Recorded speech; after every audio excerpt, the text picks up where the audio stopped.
Hello students, last class में हमने समायोजन की विधियों के बारे में पढ़ा था। जो 4 विधियां हैं, direct method, indirect method, compensatory method और एग्रेसिव मेथड।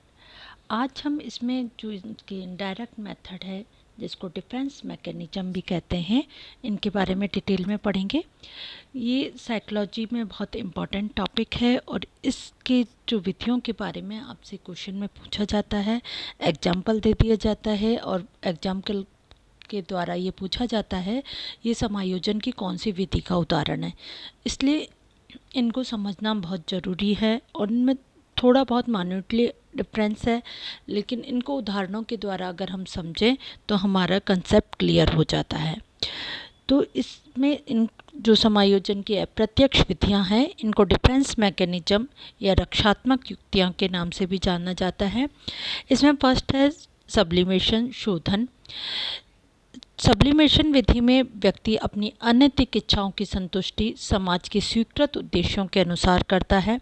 जैसे कालिदास ने अपनी काम वासना की को साहित्य प्रेम में बदलकर अब एक महान कवि बने थे और अपनी जिंदगी लाइफ में बहुत अच्छा नाम कमाया था और समाज में समायोजन स्थापित किया था।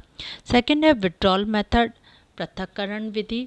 इस विधि में व्यक्ति तनाव दूर करने के लिए जो ऐसी परिस्थितियां जो तनाव का कारण है उनसे स्वयं को दूर कर लेता है। जैसे कि अगर किसी बालक के उस मित्र मजाक बनाते हैं तो वो उनसे दूर हो जाता है या अपना क्लास चेंज करवा लेता है, सेक्शन चेंज करवा लेता है।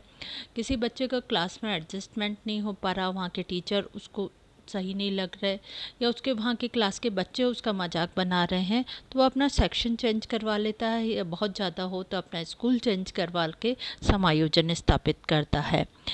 थर्ड मेथड है रिग्रेशन मेथड, प्रतिगमन विधि।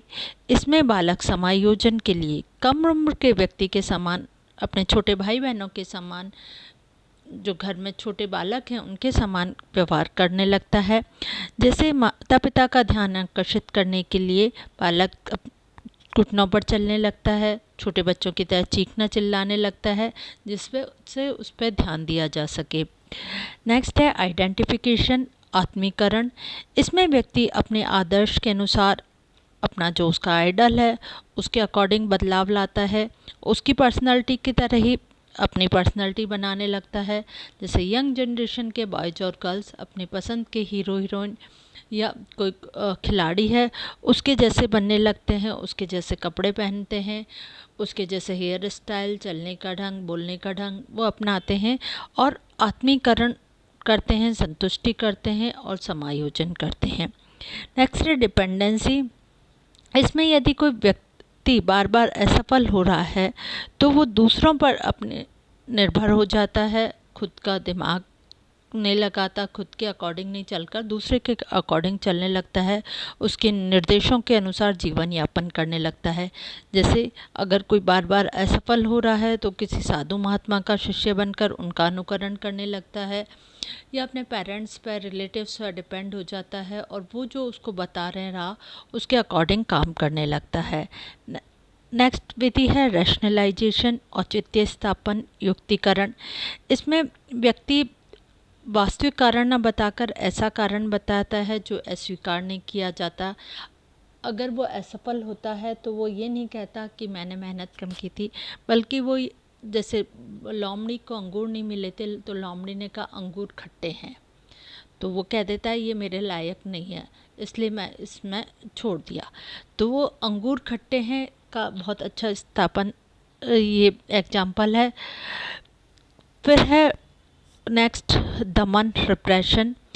इसमें व्यक्ति अपने मन से नकारात्मक इच्छाओं, विचारों, भावनाओं को दबा देता है, उनको स्वयं जानबूझ के दबाता है। ये एक दुखद एहसास होता है, इसमें बहुत मुश्किल होती है और ये परमानेंट भी नहीं होता, अस्थायी होता है।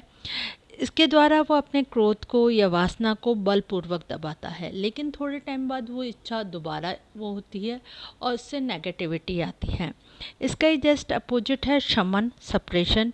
इसमें अपनी इच्छाओं, भावनाओं को सकारात्मक रूप से शांत किया जाता है, इससे सुखद एहसास होता है और ये स्थायी भी होता है। इसमें क्रोध या वासना को तर्क द्वारा संयम से कम किया जाता है। तो यहाँ दमन और शमन में बहुत ज़्यादा कन्फ्यूजन हो जाता है, तो ये आपका कन्फ्यूजन क्लियर करना ज़रूरी है। इसके बाद है प्रक्षेपण, प्रोजेक्शन। इसमें व्यक्ति दूसरों पर दोषारोपण करता है। अपने अगर असफल होता है रहा है तो असफलता का कारण वो स्वयं को ना बताकर दूसरों पर दोष लगाता है। यदि वो फेल हो रहा है तो वो ये कहता है कि टीचर ने कॉपी सही से चेक नहीं की थी, पढ़ाई में नंबर कम आए क्योंकि घर में मेहमान आ गए थे, पेरेंट्स की गलती थी। दूसरे पे दोषारोपण करता है, प्रक्षेपण करता है, आरोप लगाता है और समायोजन करता है। नेक्स्ट है दीवा स्वप्न, डे ड्रीमिंग। इसमें व्यक्ति कल्पना जगत में रहकर अपना तनाव कम करता है। जैसे बेरोजगार व्यक्ति भविष्य में उच्च पद की कल्पना करने लगता है, उसने कोई जॉब के लिए फॉर्म भरा है और वो आगे डे ड्रीमिंग करने लगता है कि मेरी जॉब लगेगी, मेरी पोस्टिंग कहाँ होगी, पोस्टिंग होने के बाद मेरी तनख्वाह मिलेगी, उसका मैं क्या करूँगा। उसके वो दिन में ही स्वप्न, दीवा स्वप्न में जाके अपने समायोजन कर लेता है और आगे संतुष्टि प्राप्त करता है। इस प्रकार विभिन्न विधियों के द्वारा व्यक्ति समायोजन स्थापित करता है। रक्षात्मक युक्तियों का कार्य करती हैं ये विधियाँ, जो कि काफ़ी इम्पॉर्टेंट है। आशा है आपको इसका लाभ हुआ होगा। धन्यवाद।